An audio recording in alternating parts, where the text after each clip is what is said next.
Today we'll talk about digital marketing.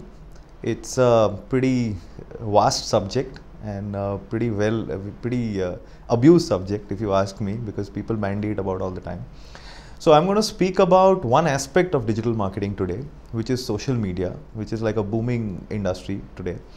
And I'm going to talk about how different industry categories are using social media in their marketing programs, and what are the dividends that they are actually getting out of the adoption of social media across their marketing mix. So the first part of what I want to talk about is social media adoption.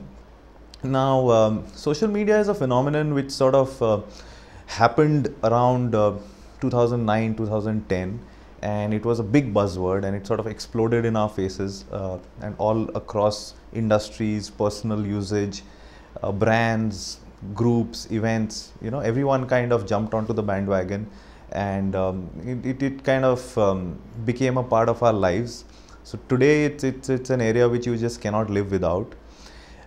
Research shows that an average user looks at his mobile phone screen 100 times a day. Yeah, and that includes you, me, everyone else. So there's definitely no getting away from how all-pervasive social media is today, and it's part of all of our decision-making processes. Now the question really is that across industries, how, as a digital marketer, how do you approach different industries, and what sort of social media packages and what kind of social media strategy do you really present to them? Now, this is a much more complex and slightly more involved discussion, right?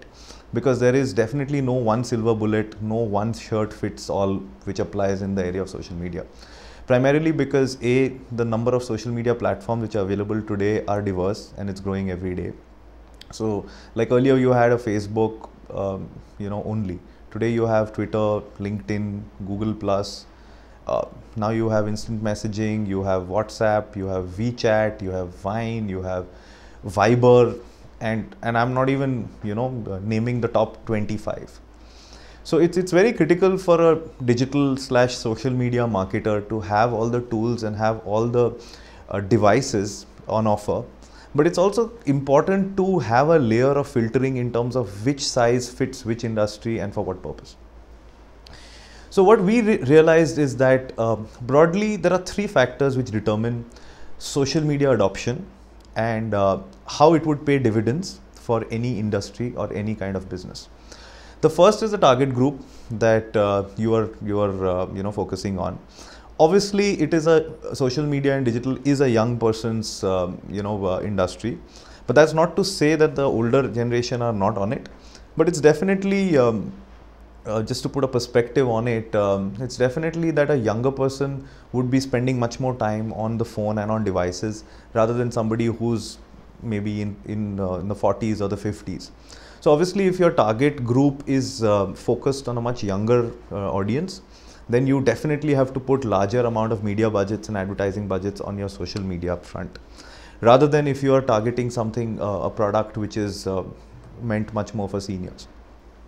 The second factor which kind of influences purchase decisions or marketing decisions on social media is the product category itself. So if it's a very experiential service-led category, then it's something which is much more on social media. So for example, things like quick service restaurants, like a Fasos, or like a Ammi's Biryani, if you heard about that. Or if it's something to do with adventure sports holidays, where you would seek out information on tripadvisor.com or seek reviews across different kind of forums, then it would lend itself much more on a social media, and the adoption would be much faster and your dividends would be much faster. Moving across from services, if we get to products, then even within products now there are two clear divisions. One is products which are much more experiential in nature. So for example, a mobile phone, because the number of mobile phones which are available in the market today, there are hundreds and thousands of them with different product variants and different features. So obviously it's important that mobile phone manufacturers keep communicating which camera has a 13 megapixel front camera and a back camera and a selfie camera, or a what kind of processors, what kind of things that are available. So it's a very involved product kind of a category. It's an experiential product. So this kind of product would of course be able to use social media much more to communicate its features and its benefits, and therefore reap much more higher dividends from that particular target market. The third product would be much more traditional products like a toothpaste, for instance, Colgate or a Pepsodent or an Oral-B. Now, since the product is much easier to understand and consume, it just would be slightly lower down on the adoption curve of social media. Not to say that a Colgate or an Oral-B hasn't been using social media plentifully. I think they've been using Madhuri Dixit as a smile officer, and even Colgate has been doing some selfie contests for the best smile and the perfect smile and so on. But fact remains that the adoption happens in much faster and much stronger, and the virality is greater if it's an experiential service. The third big factor which affects social media adoption is how close the customer is to the point of purchase. I mean, how close digital is rather, or social is to the point of purchase. I'll just explain that. So for example, an e-commerce offering, like the Flipkarts of the world, the Amazon, Jabong, Jivami, all of these kind of e-commerce sites, they are actually offering fulfillment of the customer purchase online itself. So the moment you are anyway within the medium, you are embedded in the ecosystem of digital media and social media. So the moment you purchase something which you are proud of, you get a great deal on a Xiaomi phone, or you want to buy some clothes, or you get a great superhero t-shirt from a voxpopuli.com, you immediately want to share that with friends. You immediately want to talk about it. It's part of consumer behavior that if you get a great deal or a great product, you want to share it. Now the good thing is about the point of purchase of these categories is that you're embedded within that. So it's just easier for you to share. At the click of a button, you can actually like that page or like that product or share it, or just spread it to the rest of your community and your network that you've bought a great product or you had a great service. So the point of purchase and the proximity that you have to social media is another kind of factor determining how much of your marketing spends and marketing budgets you should be focusing on social media. So this is obviously a rule of thumb that we follow, and there would be outliers and there would be different kinds of industries which are there. Now, one important observation that we have made, and I've been following that industry very closely, is the BFSI sector. Now, banking and financial sector has been one which has been a laggard on this particular medium for the longest time. And till 2-3 years back, I think most of the banks and most of the insurance companies were still finding their feet on how to really leverage this for their customer base. It's amazing to today note that they're using it really well. And I'll cite 2 or 3 examples of what I've been seeing in recent times. First of all, you all must have seen the Kotak Bank #banking campaign, which is really successful right now.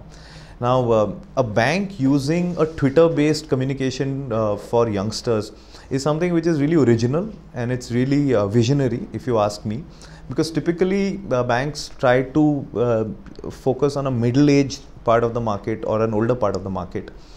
But it's interesting that with their Twitter Twitter banking kind of campaign right now, where you can recharge your phone, you can transfer funds, you can recharge your Tata Sky account, etc., just by sending a hashtag to the relevant account details, is something which is great for a reason which I believe that when I was in B school, when I was in college, and I was 21 years old, Citibank actually gave, and I was doing an MBA at the time, so Citibank actually gave me what was my first credit card, and for the life of me I couldn't understand why they would give me, with no credit history and probably a strong inclination to misuse it, a credit card. It's like complete power in the wrong hands. But then obviously the Citibank had seen forward in time, saying that if we hook a customer when he is young, then you probably can retain him for life. And that's the truth. I still continue to use their product, and I continue to use their services for now over 15 years. So I think what Kotak is doing is pretty much on the same lines. They are trying to hook the next level of banking customers, the next wave of youth who will likely to become, you know, banking customers of simple products first and then financially more complex products as they go forward. So I think it's a brilliant campaign. It's a brilliant utilization of social media adoption in a pretty structured sector, and I think it'll do pretty well for them in the future. That's one. The second one is the DBS Bank. Now DBS Bank has sort of used YouTube extensively in order for them to showcase the features of a Singaporean sort of a bank, and you know how they can kind of be relevant for youngsters. Again, the focus group here is youngsters.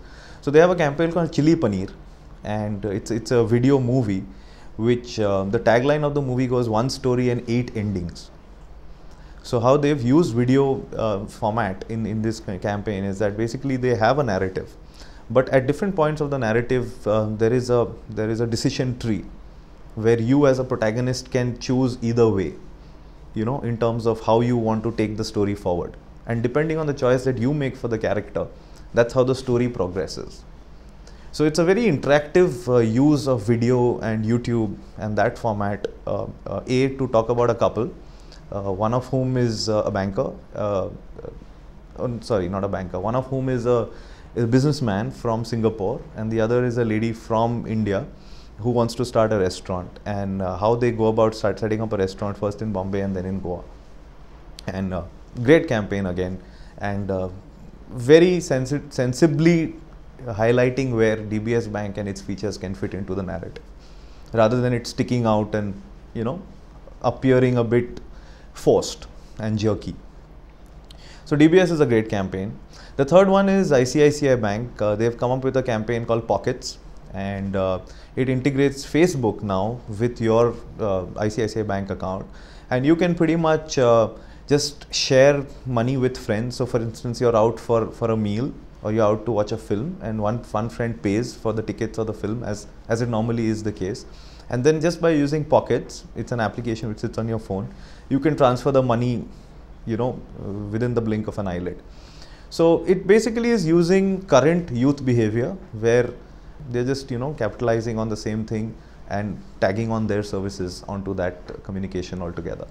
So yeah, just as easy as you would share a meme or you know, a WhatsApp forward, you can just share, you know, your share of the movie bill or your share of the restaurant bill.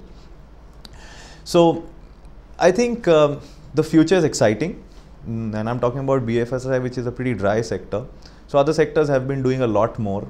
So watch this space, and I'm sure lots of action to come in social media.